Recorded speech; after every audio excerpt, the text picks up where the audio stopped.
The Tide rolls into Orem to face a group of undefeated Wolverines. The campus of Utah Valley and Clyde Field will play host to a late morning kickoff on ESPN+.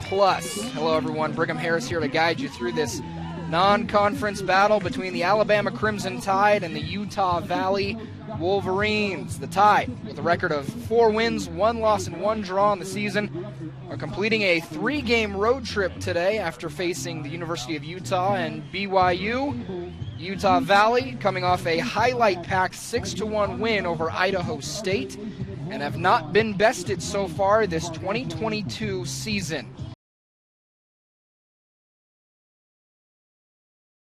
Mentioned in the pregame how the history between these two sides is young, but nonetheless it is interesting. In 2021, the Wolverines traveled to Tuscaloosa to face the Crimson Tide.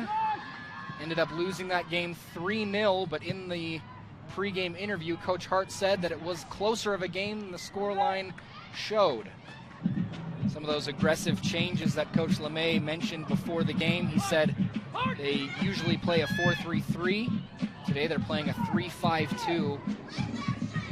He says they expect to see most of this battle in the midfield. An opening shot from Bama, saved by Serrano, and then collected by Serrano again. I wouldn't go so far as to say that Idaho State's going to park the bus, but to first-year head coach Downey, walking away from Clyde Field with a 1-1 draw, that's a victory. It's not a victory on paper, but to a first-year head coach, a struggling program against this UVU side, this is a major moral victory. Stainbrook is going to dribble that one out.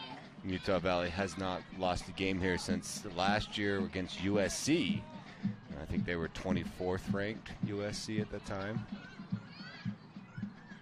We mentioned earlier as well, Utah Valley hasn't lost against Idaho State since 2012, and that was an overtime loss.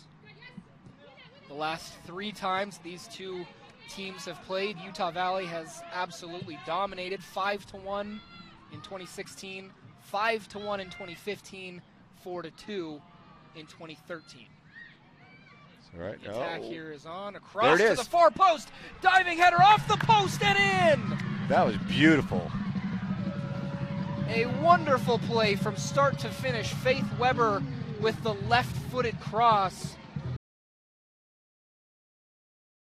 Yeah, guys, the initial thing that I'm hearing is Coach Beckerman is talking about how a shoulder charge or a shoulder check should never really be a straight red card, and I gotta agree with him a little bit here. The question is about the extracurriculars. What happened afterwards on the sideline? We saw already Kendi Bellini walk off slightly injured. There could have been pushes, there could have been punches thrown. We don't know a whole lot, and we're going to find out more at halftime, guys.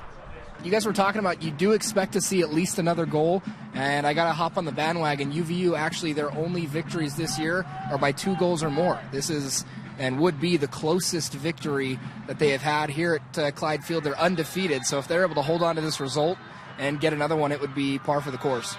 Hey guys, you may have noticed Kendi Bellini and Diego Castillo are actually sporting some new sort of neckwear there. It's called the Q collar. It's a new product that's meant for head stabilization. It decreases brain movement and is allegedly a major difference maker in protecting the head and neck area. Athletes around the world in many sports are using them, and so definitely look to see Kendi and Diego going extra hard for headers and other jumping movements, as those little devices are supposed to be protecting them even more.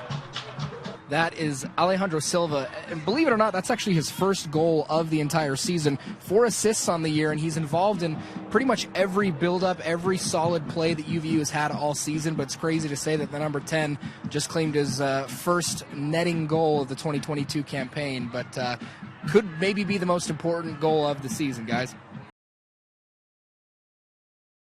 Hey guys, I'm here with Coach Kyle Beckerman. Coach, congratulations, another dominant home win. You guys are now 2-0 at Clyde Field. What clicked for you guys tonight? Yeah, it was an example of playing through adversity, and speaking of adversity, next week you guys kind of enter the gauntlet. You're going into a very tough opponent. You're going to be playing at Oregon State and then at Washington. What did you learn tonight about your team that gives you confidence going into next week? Not only tonight, but this weekend you're not done. You travel down to Las Vegas. You play the last place team in the WAC. What do you have to do to not overlook them?